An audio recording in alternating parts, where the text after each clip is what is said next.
All right, y'all. So I'm a new YouTuber by the name of Julian, and I am going to be talking about my Atlanta Falcons. I'm a longtime Atlanta Falcons fan, and I follow a couple YouTube channels already. Mad Mike Sports, Lieutenant Dan, and Unintentional Grounding. They have some great Falcon shows, Pound for Pound. I also subscribe to all three of their channels.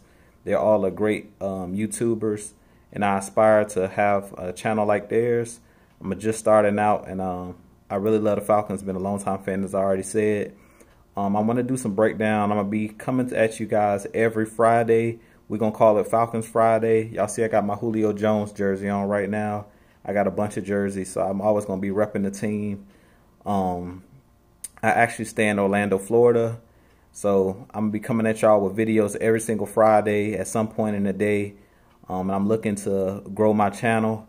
I want to hop right into this thing and talk about the Jets and Falcons game last night, preseason. It was our third preseason game. Just starting off some of the weak points. I'm going to hit on the positives as well, because this is going to be a positive channel. But I will state the facts about my Atlanta Falcons and our Atlanta Falcons for all the Falcons fans out there. Couple negatives just to start off the show, and then we're going to end with the positives. First negative, the offensive line didn't look good last night. And we all know, you know, when it comes to the offensive line, it does take time to gel when your offensive line, being that they don't allow as many padded practices like in 2-a-days and stuff like that in camp. So the whole line looked bad. I really don't want to call out any particular person because none of them really look good. Matthews, our left tackle, is usually solid as always, and Alex Mack is usually solid. But Jamon Brown struggled last night. Wes Spicer struggled last night. Chris Lindstrom, which is our rookie left guard, I believe, he also had some blown assignments or blitz pickups assignments with. But I put it on the whole line. They all were missing assignments, and it's just going to take some time for them to click. So as Falcons fans, we just got to be patient with them, be patient with the team. We know that's things that definitely can be fixed. I'm looking forward to seeing this next game against the Redskins. But before I jump too far ahead, another thing that kind of concerned me, my special teams, we've been looking okay. But we notice our special teams, at least like the punt return and kick return, has been a little struggle within the last couple years. We've always had a great kicker when we had Matt Bryant, and we always had a great punter in Bosher. But as far as our kick returns, we had Justin Hardy doing it last year. This year they're trying to figure out who's going to be doing it. They had the kid Green back there. He really didn't get too many returns last night. We got the guy Zacchaeus. They also said the rookie. They said he's a pretty good return man, but I really haven't seen too much action in the preseason with him. But all in all, they played. The game was pretty bad. We looked pretty good as far as on the offensive end. Matt Ryan looked good as always, even though he was hit a bunch of times, and I was kind of nervous behind the offensive line because he was hit, I heard, like 6 times.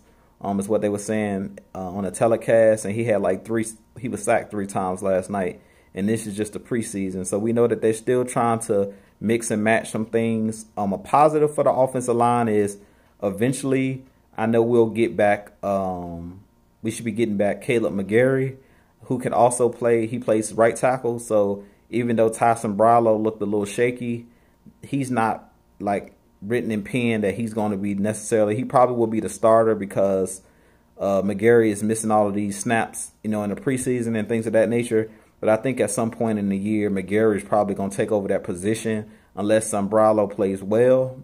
Some other positives on the defensive end.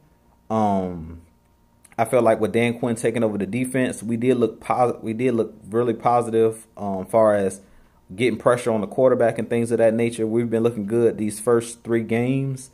Tack McKinley's looked great, other than the one play where he kind of jumped out of his rush lane and they got a little bit of run. I think it was Ty Montgomery or somebody like that got some yards. They got a big gain, and I think it was McKinley just jumped out of his hole, so he basically just didn't stay in his gap. But as far as him and Vic Beasley, they've looked very good. Pretty much the whole line. Tyler Davison looked good as far as getting pressure. Trufant looked really good as far as coming up and making tackles. Like in the open field, he had a couple tackles for loss. I think it was like 4th and 1, and he had like a tackle in the backfield, but we stopped them on a 4th down conversion. So they basically was turnover on downs. He's looked fresh since he's come back from his injury. As far as Trufant, he's looked pretty good. The whole secondary looked pretty good. I am a little bit concerned about a couple injuries that we had. As far as DeMonte Casey, looks like he hurt maybe his ribs or something. He was holding his chest. I'm not too sure what the injury was, but I know with Gage, I heard that he hurt his hip, and he's been playing really well in the preseason. And I think Justin Hardy's position may have been in jeopardy until now, being that Gage is hurt, depending on how serious this injury is. Another couple positives I took out of the game, we have a lot of depth on this team, which we know we didn't have last year. So I do think that's another positive. I can't talk today, y'all. That's another positive as far as depth.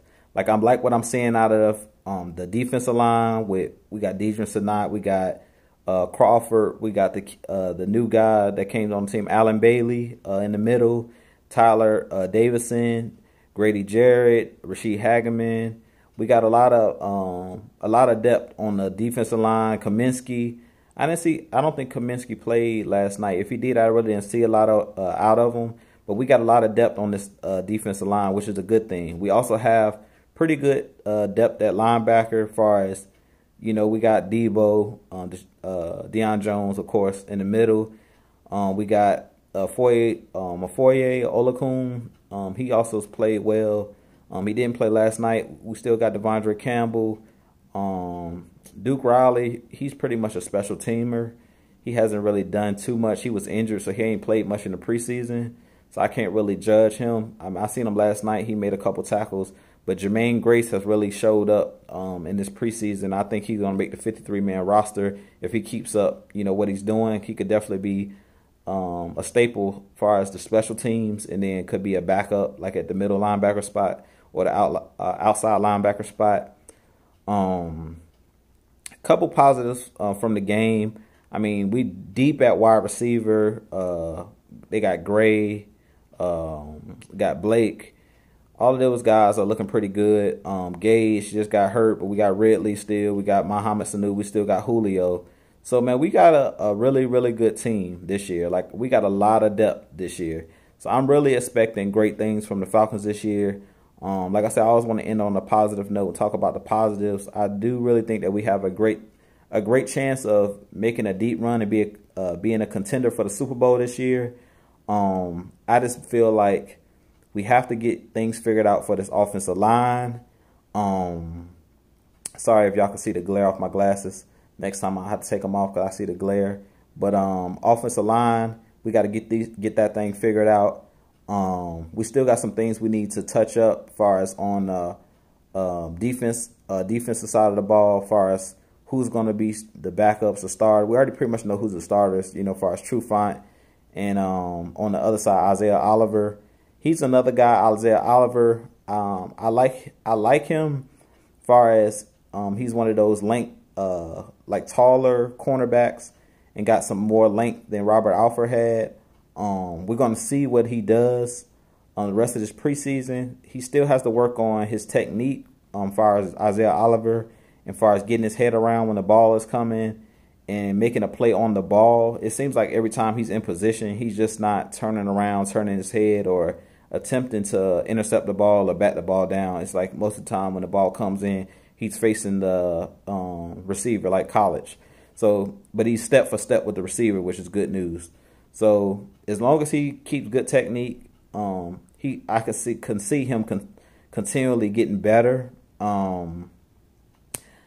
As far as the running backs, we're deep at running back. I pray that Brian Hill makes the team because he definitely has stepped up his game. But we're deep in running back. We still got Freeman, of course. We got Brian Hill. We got Edo Smith, and then we got the rookie Allison. So Quadra Allison. So I'm not too sure what they're gonna do as far as the running back and fullback position. I know that Freeman is a starter and Ito, they're pretty much in pen, like they both going to make the team. I hope that Brian Hill's that third running back, but that may leave Allison on the outside looking in, or maybe make the practice squad, unless they try to use Allison like as a fullback, or they put him on the practice squad, and then if one of the running backs get hurt, you always can put him in the game or put him in, or unless he plays a role on special teams. But as far as Ricky Ortiz, I think he may end up getting cut from the team because we got Luke Stalker, and Stalker can actually play the fullback position. Y'all know earlier this week, Stalker is actually listed as a tight end. He came over from the Tennessee Titans, and I really like Stalker a lot just because he's physical. He also can catch. You can use him in multiple positions, not only as a blocking tight end, but also he can be a receiving tight end as well. And he's a big physical guy. And I could see him playing the fullback position and taking Ricky Ortiz's spot, because I really wasn't impressed last year with Ricky Ortiz. I really haven't been too fond of our fullback play since we let go of, what's the guy name? DeMarco, I think was his name. I can't remember his last name. Patrick DeMarco, I think was his name.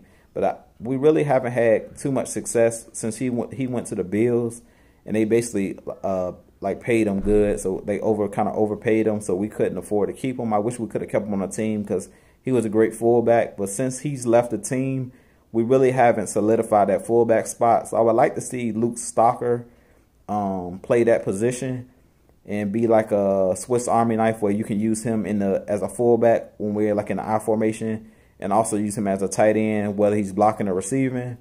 But I wasn't too impressed with Ricky Ortiz last year as far as like going up, and making key blocks, the spring out running backs. He really, to me, didn't do a good job at that last year. We got stopped too many times, and it wasn't all his fault, because some of it was our O-line's fault too last year. But I just feel like he didn't make enough plays as far as when we were on the goal line. You should be able to have that fullback that could actually create space or make that hole where the running back can follow him right through the hole for an easy 1 to 2 yard touchdown. To me, I wasn't impressed. He was getting knocked back a lot. Ortiz wasn't making any holes pretty much for the running backs last year, the halfbacks. So I would like to see Stalker take over that position. Last night, the guy Graham, he looked really good last night at tight end. I'm definitely a fan of our tight ends with Austin Hooper. We were deep at that position as well, and that's why we let Saubert go to the Patriots for that trade, because we have so many tight ends. But we're deep at tight end. We got Hooper, we have the kid Graham, and we still have Stalker. So that's why I say you can kind of use Stalker as like a fullback, a H-back, where he can play tight end as well, because we still have 3 good tight ends, and that would just open up a space if we cut Ricky Ortiz. But I mean, the team is looking pretty good right now. I am concerned about our offensive line. Like I said before, I would just like to see in this next game against the Redskins them clean it up a little bit. Matt Ryan was hit way too much last night. I didn't really care for as many hits as he took. Even though Matt Ryan is tough, he took the hits and he still made good throws. I think he was like 10 for 14, had a passer rating like 95 or 93, something like that. So, Matt Ryan, even though people try to say that he's not up there or elite or whatever, I could put Matt Ryan like in the top 5 to 10 quarterbacks in the league. I'll say him. He's up there with Brady, Breeze, Rodgers, Matt Ryan. Matt Ryan is somewhere up there with those guys. He's not in that second tier that most people try to put him at. He's very underrated. Matt Ryan threw 35 touchdowns last year and only 7 interceptions. And if you go look at his numbers from last year, they're pretty much similar to his MVP season. So for all the Matt Ryan haters out there, stop it. Matt Ryan is a great player, and he's the best, pretty much the best statistical quarterback for the Falcons. I love Mike Vick, but Mike Vick left in his prime, and he wasn't here long, with the Falcons with us long enough to actually, be the leader in passing and all of that. But Matt Ryan is a great player, a great leader of men. And I feel like if it wasn't up to Kyle Shanahan in that Super Bowl, which I really don't even like talking about the Super Bowl because that was 2016, but 2016, Matt Ryan we should have a Super Bowl trophy. It was just we didn't run the ball enough, and you know, I've pretty much put it on Kyle Shanahan and on the coaches, on Dan Quinn, for not running the ball after Julio made that catch on the sideline, and we were basically all we had to do was run the ball and just kick a field goal. The game would have been over, but not to go reminisce on that or go back to the 28-3 Super Bowl. I'm about to go ahead and get off of here and sign off, y'all. But y'all tune into the channel, subscribe to the channel, like the channel. Again, my name is Julian. I go by Jew. Definitely support the page, Jew Talk Sports. If you're a Atlanta Falcons fan, I'm gonna be doing this every Friday. Talking, and I may do it maybe twice a week, but right now just on Fridays, just to talk about all of the preseason games and what's going on. I really didn't touch on the Jets, but I can go ahead and just touch on the Jets really quick because I really didn't say much about how they played last night. They played pretty well. Sam Darnold looked good. I didn't like how Greg Williams was blitzing a lot during the game. I feel like for it to be a preseason game, they did a lot of blitzing. But I think he was just trying to make a statement as usual. Greg Williams is always trying to be the outcast or be different, trying to be different and trying to make a statement. But at the end of the day, Julio Jones was not on the field, which we know that would change, your coverage and everything. We didn't have all of our number ones out there, so even though I'm a little bit concerned about what I've seen out of the offensive line, I know they have time to clean it up because we still have like 2 to 3 weeks till the regular season starts. So I think we'll be ready and we'll have all of our horses. We'll have Julio, we'll have Freeman playing consistently, we'll have Matt Ryan. I don't really care about our preseason record necessarily because, this is how it goes in the preseason. It's not about necessarily winning the games. The preseason is basically here to see what you have as far as your depth, to see who's going to make the 53-man roster, to see who can actually play in this league, who can't really play in this league. That's mainly what it's about. So I'm gonna go ahead and get off here. Peace. God bless. All right, I'm out.